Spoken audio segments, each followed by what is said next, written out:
Welcome to Deep Dive. In this episode, we talk about Hermes Trismegistus. His name has been mentioned a few times in the podcast, and I've always wanted to learn more about him. The source for this deep dive is the book by Gary Lachman, The Quest for Hermes Trismegistus. Some figures just echo through history, don't they? Their names feel heavy with like forgotten knowledge. Absolutely. And today, you and I are getting into one of the big ones, Hermes Trismegistus. That name alone just screams ancient secrets. It really does.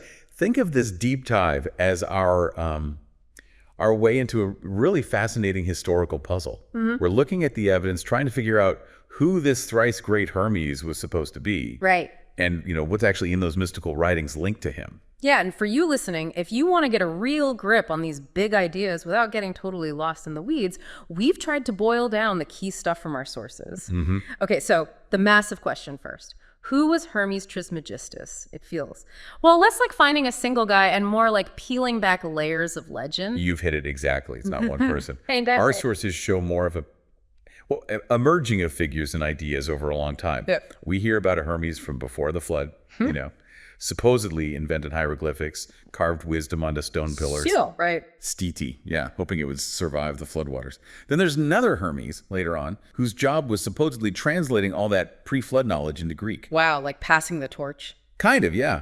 Passing wisdom into a new age. It's like this ancient message in a bottle, opened and reread centuries later. Yeah. And the sheer amount of stuff he's credited with, it's wild. Building pyramids, creating a magical city. A Dawsonton, with a beacon that changed colors. It sounds like pure myth mixed with some kind of incredible engineering dream. So what do we make of all that? Medicine, chemistry, laws, art, astrology, magic, everything. Well, the vastness of it all, it tells you something, doesn't it? About what ancient societies were looking for. Maybe a desire for one single, almost godlike source for civilization itself. Mm-hmm. The Alchemist Zosimus calling him 1,000 times great, that really underlines the sort of superhuman status he had. 1,000 times great. Yeah, that's not subtle. And the number of books supposedly written by him is just as huge and confusing. Clement of Alexandria says 42.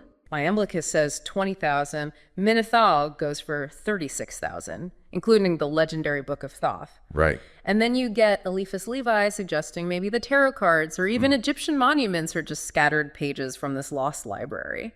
What does that suggest about how powerful people thought these texts were?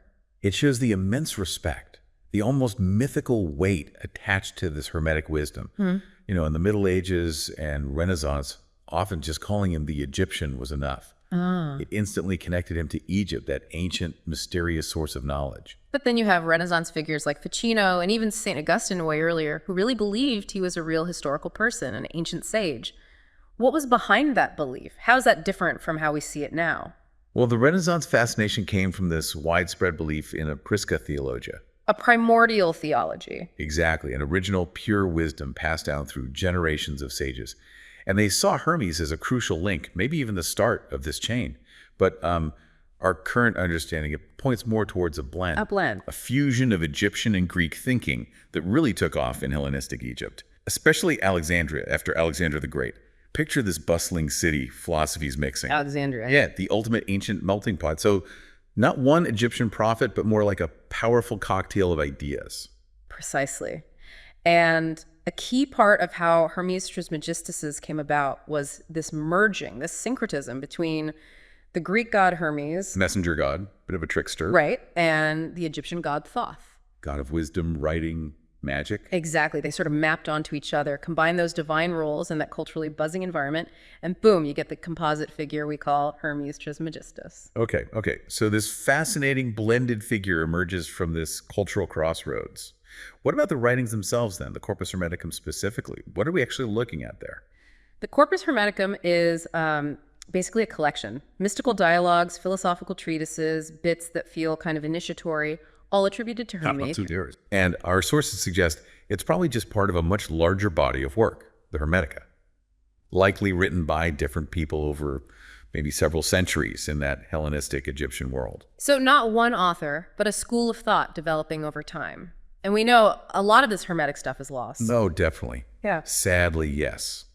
Clements of Alexandria mentioning those 42 books, or the Nag Hammadi scribe apologizing for not having more Hermetic texts. Oh, yeah. It hints at something much bigger. Right. The collection that Ficino eventually got, the one that became the Corpus Hermeticum for the Renaissance, only had 14 of the 15 texts we know today.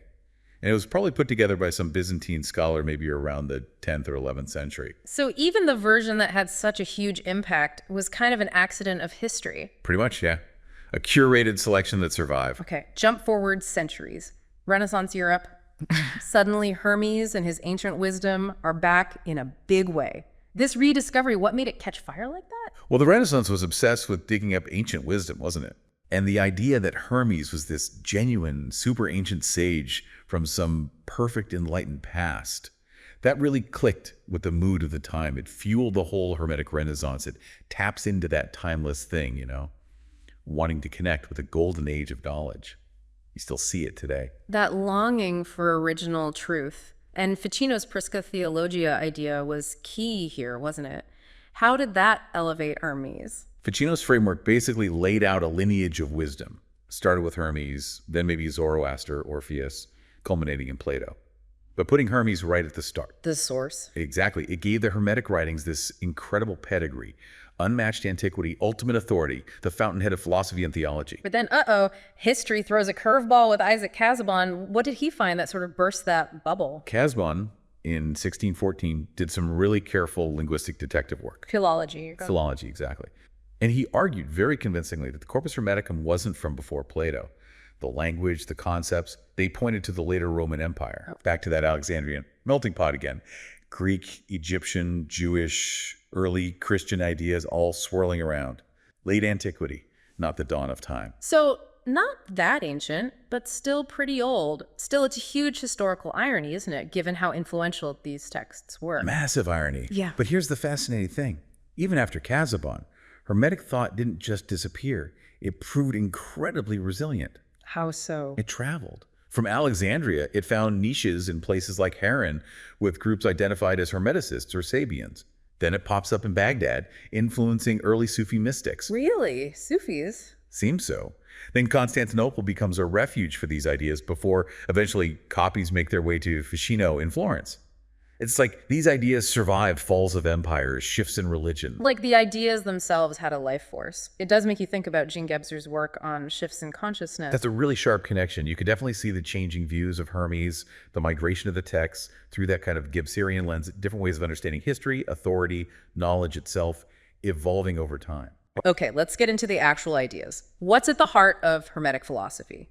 What are the big concepts? Well, central, absolutely central, is gnosis. Gnosis. And this is just head knowledge, episteme, like the Greeks called it. Yeah. It's direct, intuitive knowing, transformative knowledge of spiritual truth. Like an aha moment. Kind of, but deeper. Yeah. An immediate experiential grasp of reality, like suddenly getting a cosmic joke. Hermeticists felt you couldn't really learn this in school. It was sought in esoteric circles through inner work, revelation. So a deep inner knowing, not just book learning. And the Hermetic creation story that involves nous or mind, how does that work? Right. The creation myth often starts with the first nous, the divine mind, the Father. A supreme mind gives rise to a second nous, the craftsman, the demiurge. Who makes the world? Who sets the material cosmos going, yeah. And humanity is created in the image of the Father nous and is loved by him. Creation is even sort of handed over to humans. Yeah. But then, humanity sees nature, loves its beauty, and descends into a physical body out of that love. Becomes this dual creature living on earth, but also connected to the realm of nous, of mind. A descent driven by love. Interesting. Which leads to our dual nature. And there's a way back up, an ascent. Yes, absolutely. The ascent through the celestial spheres is a really key Hermetic idea. It's a spiritual journey back, a purification, shedding earthly ties to reunite with the divine source.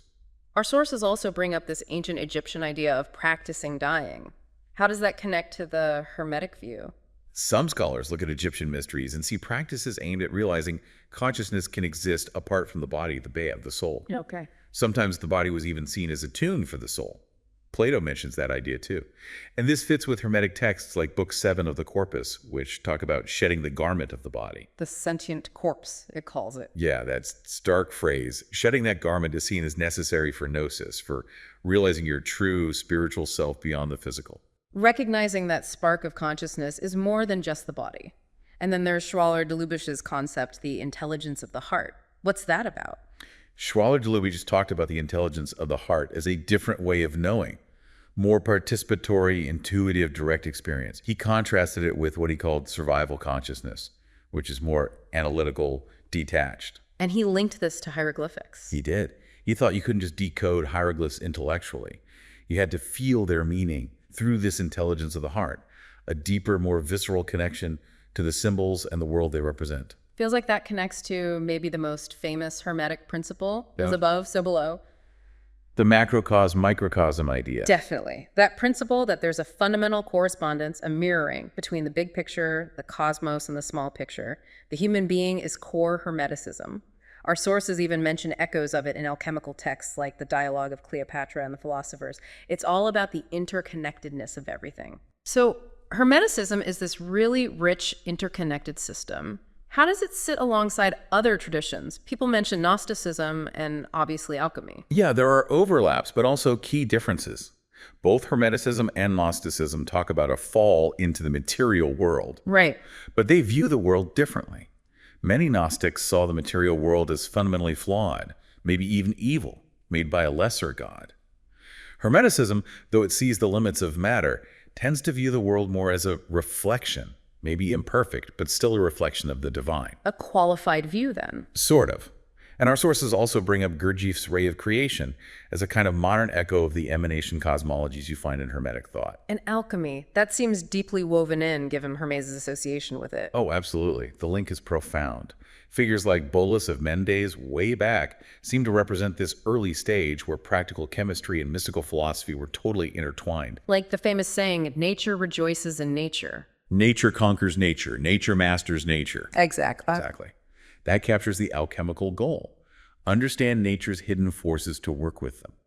And those quests for the Philosopher's Stone or the Holy Grail, you could read those as metaphors for the Hermetic goal of inner transformation, realizing the mind's true potential. And the Templars, Freemasons, any real connection there? Well, people have definitely speculated about links, suggesting these groups might have preserved Hermetic ideas, but it's mostly conjecture, really hard to prove historically. It is useful, though, to maybe distinguish between the practical alchemical side of Hermeticism and the more philosophical Gnostic or cosmic consciousness side we've mostly focused on. Okay, so Hermeticism interacts with these other streams of thought, but then things get tougher for it. Our sources mention a decline. What caused that? A few things came together.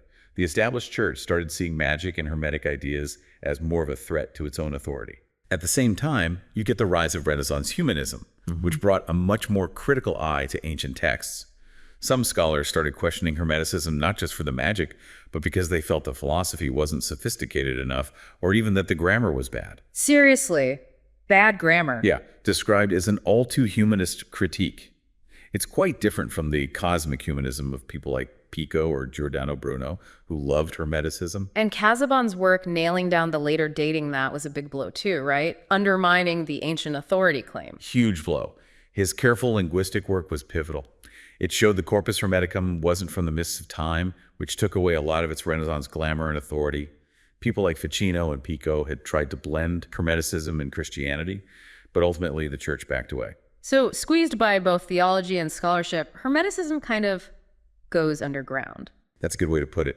Pushed out of the mainstream, it feeds into the development of what we now call modern occultism.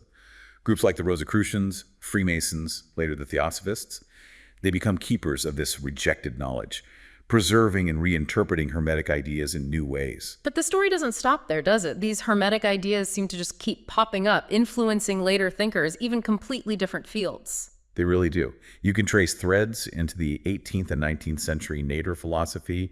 That German movement focused on a living, interconnected nature. Thinkers like Hegel, Fichte, Rudolf Steiner drew on it. And the Hermetic idea of panpsychism, that mind or consciousness is fundamental to reality, you see echoes in philosophers like Fechner, Bergson, Whitehead, even in current debates about consciousness with people like David Chalmers, or in broad ideas like Lovelock's Gaia theory. And that core Hermetic idea, microcosm, macrocosm, keeps resonating too, even in things like memory studies or Colin Wilson with Faculty X. Wilson's Faculty X, his idea of a latent human power for expanded awareness, is a really interesting modern take on microcosm, macrocosm. Think about Proust's Madeline moment. Oh, yeah, the flood of memory from a taste. Or those moments of intense insight in Hesse's Steppenwolf. Wilson saw these as glimpses where the individual microcosm suddenly taps into a much bigger reality. Yeah.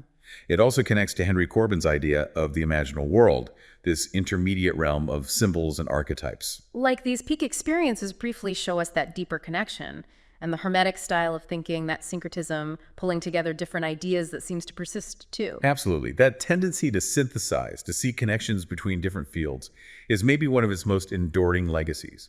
Antoine Favre, a key scholar here, talks about it as seeing meaning everywhere, refusing a purely reductionist view. Finding the pattern. Finding the pattern, exactly. The book Meditations on the Tarot gets mentioned as a modern example of Christian Hermeticism, weaving together tarot, philosophy, mysticism, embodying that Hermetic spirit of the seeker, who is part mystic, part philosopher, part magician, trying to consciously engage with the world's deeper structures through symbols. How you see it all really depends on your perspective, doesn't it? So, wrapping up this deep dive, we've looked at Hermes Trismegistus, this layered mythical figure, probably born from that Greek-Egyptian fusion. We've seen how the Corpus Hermeticum, these writings linked to him, had this huge impact for centuries, even after people realized they weren't quite as ancient as they thought. Right.